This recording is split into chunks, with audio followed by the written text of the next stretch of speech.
Hey guys, Dave Brown here. I just want to make a video explain some music theory stuff. I know a lot of people struggle trying to figure out key signatures and having it memorized. So over the years I've discovered a couple of tricks that I use to help my students, and they pretty much get it fairly quickly. I know it's a process. Quickly is a relative term. It'll take even years to really thoroughly digest. I mean, when you go to spell a triad eventually or a major scale, you don't want to hesitate. You don't want to have to reference something. Like, just as somebody asks you how to spell dog, you'd say D-O-G. You wouldn't hesitate. Nor if somebody asks you to spell an A major triad, you should be able to go A, C sharp, E, not think about it, right? But it takes a while to get there. So these are sort of the first steps to kind of figure it out. I'm going to start right at the beginning. First couple basic things we need to know. The chromatic scale. Okay, so the chromatic scale is essentially A, B, C, D, F, G. Okay, and in between each one of those is another note, and that note can either be the lower notes sharped or the higher notes flatted. So, for instance, if you had an A here and a B here, there's this note in between, right? A, that note can either be A sharp or B flat. Okay, A sharp, B flat, same note, sounds exactly the same. But it's a technicality. It depends on what key you're in. Don't worry about that right now. Just know that it could be either one. So basically that's what it is, except there's two natural half steps, meaning B to C and E to F. There's no sharp or flat in between that. You can technically have like F flat, but it's so rare you don't even worry about it most of the time, 95% of the time. But as far as that goes, like if you look at a piano, all those accidentals, the sharps or flats, accidental meaning sharp or flat, are those black keys, okay? And the white keys are on the piano are just the natural letters, A, B, C, D, F, G, okay? And if you look at it, there's 3, 2 as far as black keys go. And then there's a group in between it where there's just 2 white keys back to back, nothing in between it. Those are the natural half steps, B to C and E to F. So moving on to what a major scale is. A major scale is essentially, do, re, mi, fa, sol, la, ti, do. Everybody is pretty familiar with that in the Western society and Western culture. It's what all our songs are. Excuse me. It's what all, not all, but what vast majority of our songs are based off of. So as far as how to build that goes, there's 2 things you need to know. There's half steps and whole steps. So a half step is literally just 1 fret away. So if a half step above this is the first fret is the second fret, okay? Whole steps are 2 half steps put together. So instead of a whole step away from the first fret would be the 3rd fret. So as long as you understand that, you can build a major scale. The major scale is if you start on any note and you move a whole step, half step, whole step, whole step, whole step, half step. So 2 wholes, a half, 3 wholes, a half. You'll get that, whatever note you started and ended on's major scale, okay? So for instance, if we're starting on E, we'll just pick the 6th string, okay? If we go a whole step away from that, that's the 2nd fret, 4th fret. Then we need to move a half step, whole step, whole step, whole step, half step. Okay? You can play, guitar's weird, you can play that. You can play that, there's 2 ways to approach the guitar, not to go too off topic. Vertically, up and down, and horizontally. Most people neglect the whole horizontal thing, like up 1 string, but it's really nice, because on the piano it's all laid out, but on the guitar it's all broken up. So you begin to see the overlining picture, the big picture sort of thing when you do it like that. And it helps you to eventually travel down the neck eventually too. So if you think about that, when you start on C, okay, C, D, E, E to F is that natural half step, G, A, B, and then B to C is the natural half step. Those natural half steps fall exactly where they need to be in the major scale. So when you start on C, you don't have to alter anything. It's literally C, D, E, F, G, A, B, C, okay? When you start on other notes, it's not so lucky, and then you start to have to raise or lower notes, and that's where the accidentals, the sharps or flats come in. So for instance, in the key of G, if we start on the G string, we go G, A, B. Now we need a half step. C, B to C is a natural half step, so we're cool there. D, E.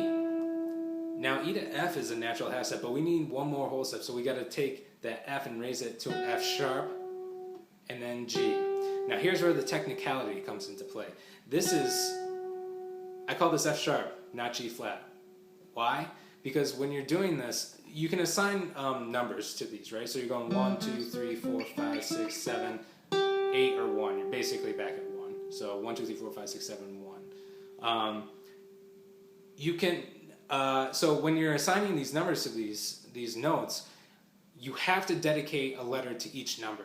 And you can't borrow. So for instance, G flat, G is already dedicated to 1 because that's our key, right? So you can't call this G flat because that's G and G flat right next to each other. That doesn't work. It has to be whatever letter you're on. Like E is 6. Some sort of F needs to be 7. It could be F natural, but that's a flat 7. That's a lowered 7. So it has to be F sharp, not G flat. Hopefully that clears that up. Okay. So eventually, like especially when you get into diminished chord spellings, it kind of sometimes it's just easier to think of it and kind of break that rule a little bit. For now, that stands. Okay. So as far as the circle of fifths goes, how do you begin to remember it? Okay. So there's a couple different tricks. When you start to add sharps or flats, it's consistent. So for instance, the key of G has 1 sharp, and that's F sharp. The key that has 2 sharps is D, and that's F sharp, C sharp. If you notice, I said F sharp again. It's always, they're always going to add up in the same order. It's accumulative. So it's F, F, C sharp, F sharp, C sharp, G sharp, F sharp, C sharp, G sharp, D sharp. She shows by the seashore.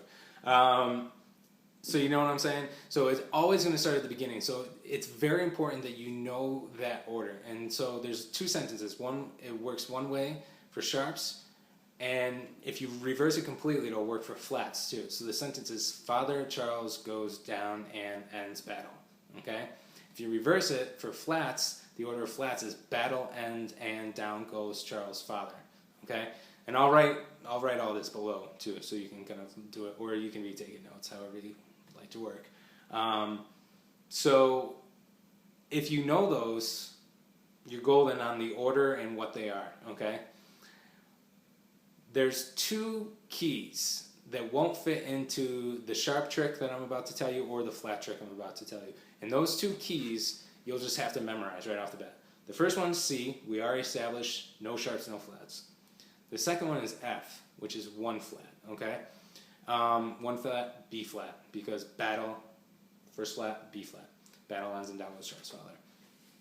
Okay, so step 1, memorize those sentences. Step 2, you memorize the 2 keys that don't actually fit into these 2 tricks I'm about to tell you. So if you're going through, let's say somebody asks you what's in a random key. Okay, if it's not C or F, it's going to be a dead giveaway whether it's sharps or flats, meaning every other key that has a flat, like F has 1 flat, but it doesn't have a flat next to it, but every other key is going to have a flat in the name. B flat, E flat, A flat, D flat, G flat, okay? If it says flat, you're only dealing with flats. Boom, done. You don't have to worry about sharps, okay? If it doesn't have a flat next to it, it's a sharp key, okay? But those sharp keys, if you look at the order, 1 sharp is G, 2 sharps is D, 3 sharps is A, 4 sharps is E, and 5 sharps is B. I don't know if that clicked or not, but those are guitar strings, okay? So if you look at it, G, your 3rd string is 1 sharp, D is 2 sharps, A is 3 sharps, E is 4 sharps, and B is 5 sharps.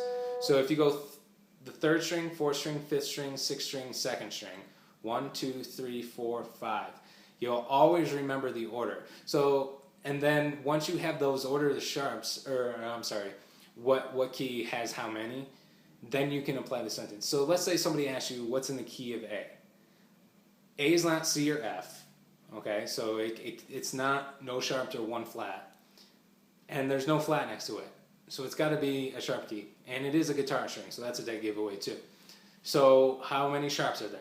First you have to figure out how many there are before you figure out what they are. So that sentence is the last thing you worry about, okay? Even though it's the first thing you memorize, it's the last thing you worry about. So G is 1. Let me get where you can see it. G is 1, D is 2, A is 3. So A has 3 sharps. Now what are those sharps? Here's where the sentence comes in. You have to start at the beginning of the sentence, always from the beginning. Father Charles goes. We counted 3 words in because it has 3 sharps. F, C, and G. Okay? If it had 4 sharps, let's say the key of E. 1, G is 1, D is 2, A is 3, E is 4. I already gave you the answer. So E has 4 sharps. Father, always at the beginning. Father Charles goes down. F, C, G, and D. Okay? That's how you figure out sharp keys. It seems like sort of a process. Eventually, again, you want to get to the point where you can just be like, hey, A has 3 sharps, F, C, and G. Okay? But this is the first step. The flat trick is pretty easy. Okay? All you have to do is count one past the key you're looking for.